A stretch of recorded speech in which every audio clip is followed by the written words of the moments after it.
Good morning. This is Carolyn on the go with all you need to know on news and weather as you start your day. A judge has sentenced the second man charged in a deadly 2024 shooting at Dunham Park in Sioux Falls to 15 years in prison. A jury convicted Lamont Brooks Jr. of aggravated assault after a 2-week trial earlier this month. The shooting killed Joshua Allen Jr. and injured 3 others. The other man charged in the case, Walter Stewart, was sentenced to 15 years on Monday. Stewart pleaded guilty to manslaughter in a plea deal with prosecutors. A motorcyclist is dead after a crash in central Sioux Falls. Police say it happened just before 6:40 Thursday evening. Investigators say the rider was heading east on West 11th Street when they hit the north curb, throwing the bike and rider into the grass near the sidewalk. Officers and EMS tried life-saving measures, but the rider died at the scene. Police say the motorcyclist was not wearing a helmet. Speed and alcohol do not appear to be factors. A strong storm has been making its way across KELOLAND since Thursday afternoon. A viewer sent us these pictures from Huron. You can see there is a tree and water covering the street. Huron police are asking residents to not travel due to streets blocked by debris, trees, power lines, and standing water. As of now, around half of the city is without power until further notice. You can send your pictures or video by going to our website, keloland.com/ushare. Let's get a check on our weather with meteorologist Scott Muntz. Good morning, Scott. And we're not out of the woods either. Another round of strong to severe thunderstorms looking likely as we do get into the afternoon and the evening hours with some locally heavy downpours as we go into the evening.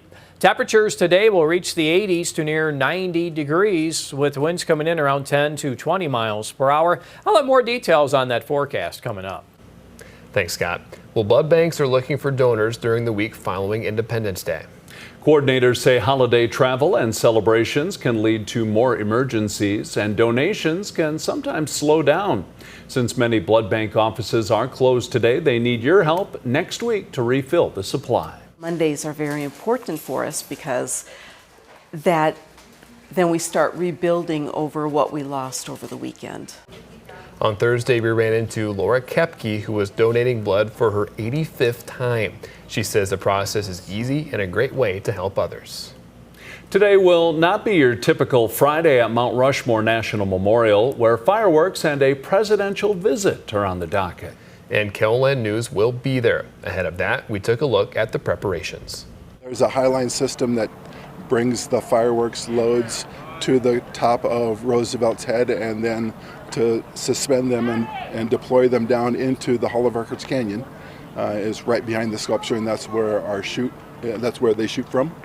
KELOLAND's Sydney Hoyer, Lauren Solik, Dan Santella, Tyler Lauder, and Grant Robertson are all out on the ground in western South Dakota to bring us the latest on air, online, on social media, and on KELOLAND Plus. Downtown Sioux Falls is starting July off with a bang. Residents and visitors are invited to celebrate America's 250th during Open Streets tonight. The event will close Phillips Avenue between 6th and 7th Streets to vehicles, but not foot traffic. Open Streets will feature America-themed activities, 28 vendors, and 7 food trucks, all while showcasing downtown.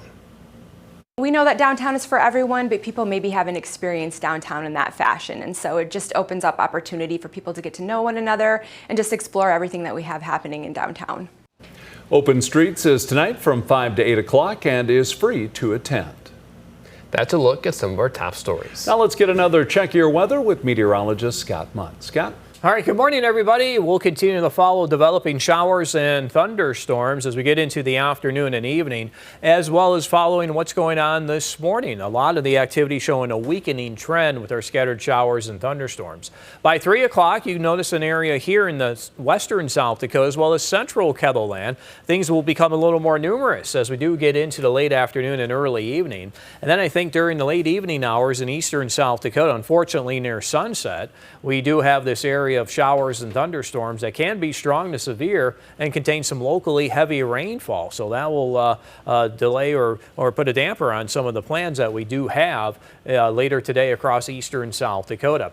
Then as the system moves to the east, we'll be behind this, but enough to bring in that 20 to 40% chance for these scattered showers and thunderstorms for tomorrow with some lingering moisture. Do not think it should be as widespread, but you could get a scattered shower or thunderstorm overhead tomorrow afternoon or evening. evening in the east. And then it looks like Sunday will be dry as temperatures remain in the 80s to near 90 degrees. So we do have this slight to enhanced risk of severe weather across the area for today. And then some marginal risk across western South Dakota for tomorrow. Well, here's our forecast today. 80s to lower 90s for afternoon highs, with developing showers and thunderstorms this afternoon and evening, which will be strong to severe with locally heavy rainfall. Tonight, temperatures fall to the low to middle 60s. We'll watch these evening thunderstorms across eastern KELOLAND, and then things will be more widely scattered for tomorrow with temperatures in the 80s to near 90. You can check the details of the 7-day forecast while you're here online. Have a great holiday weekend.